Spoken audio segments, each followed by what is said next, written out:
الحمدللہ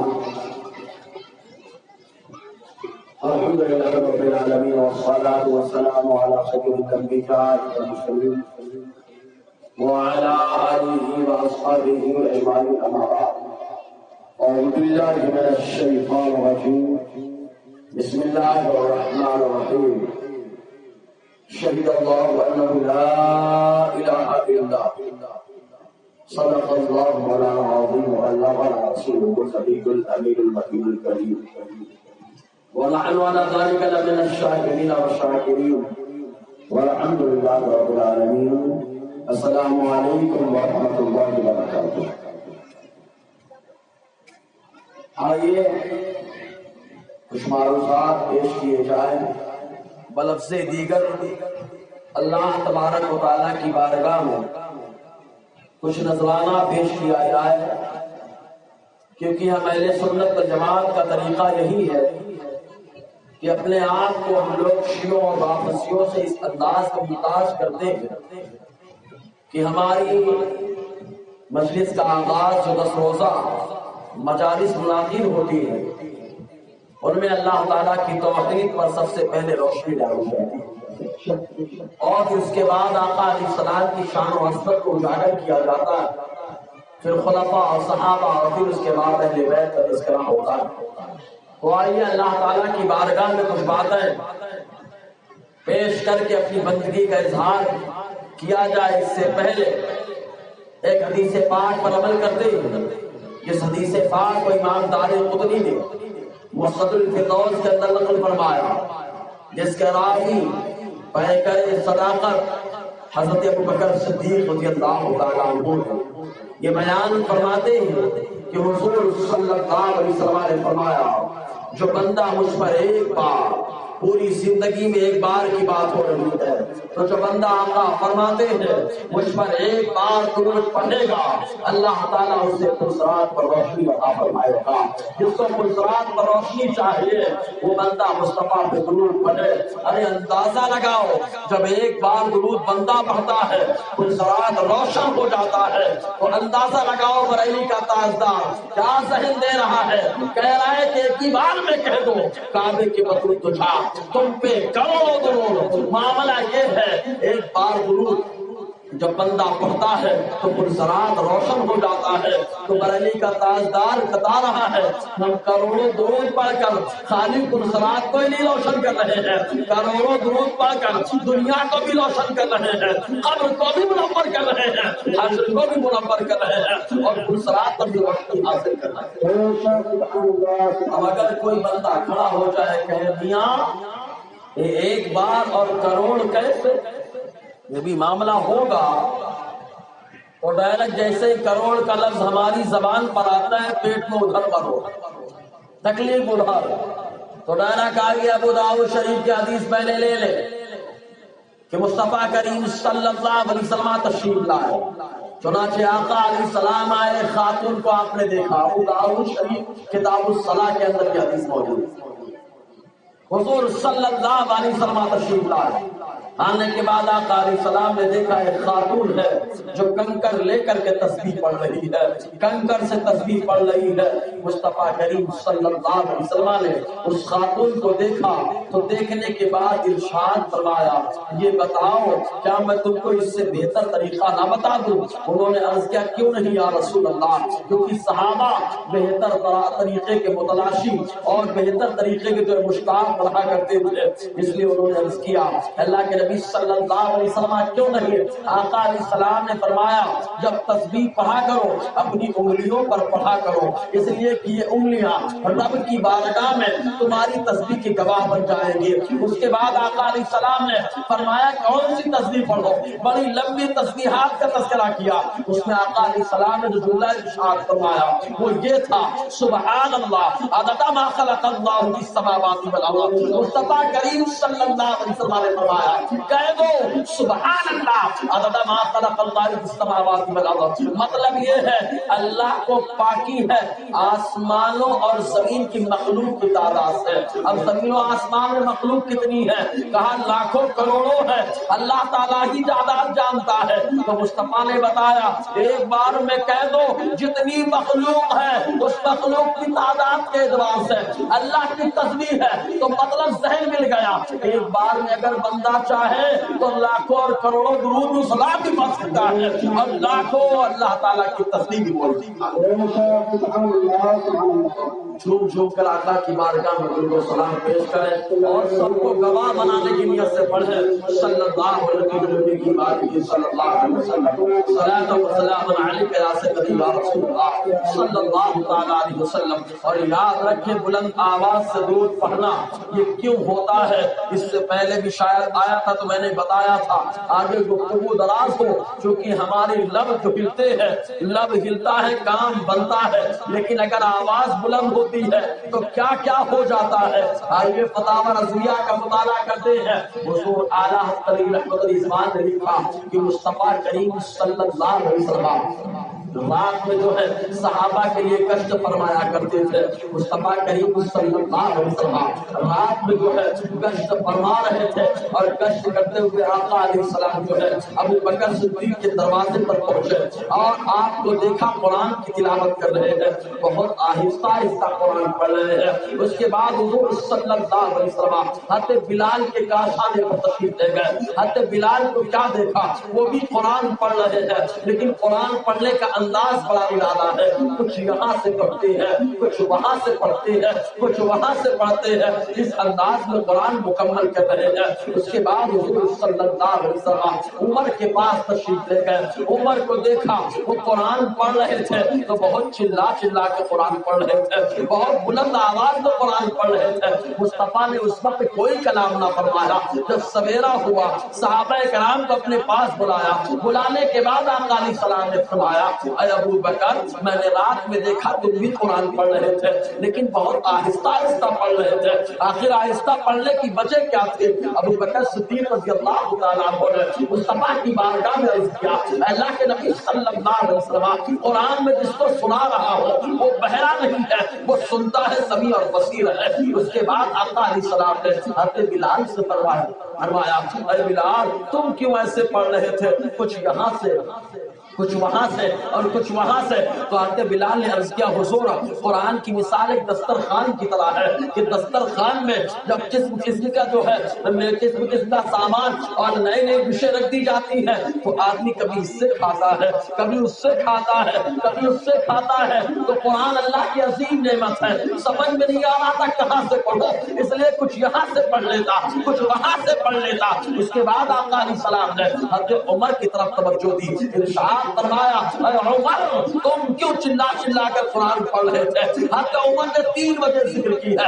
پہلی وجہ آقا کی بارگاہ میں عرض کیا اللہ کے نبی صلی اللہ علیہ وسلم میں قرآن زور زور سے اس لیے پڑھ رہا تھا کہ رب راضی ہو جائے، شیطان بھاگ جائے اور انسان کا نفس مغلوب ہو جائے۔ تو معلوم یہ ہوا زور سے قرآن پڑھو شیطان بھاگتا ہے، معلوم یہ ہوا قرآن پڑھو زور سے شیطان بھاگتا ہے، سلام پڑھو زور سے انسانی شیطان بھی بھاگ جایا کرتا ہے۔ ضرورت ہے زور سے جھوم جھوم کر آقا کے اوپر درود و سلام پڑھے صلی اللہ علیہ وسلم صلاۃ و سلام علیک یا سیدی یا رسول اللہ صلی اللہ تعالی علیہ وسلم۔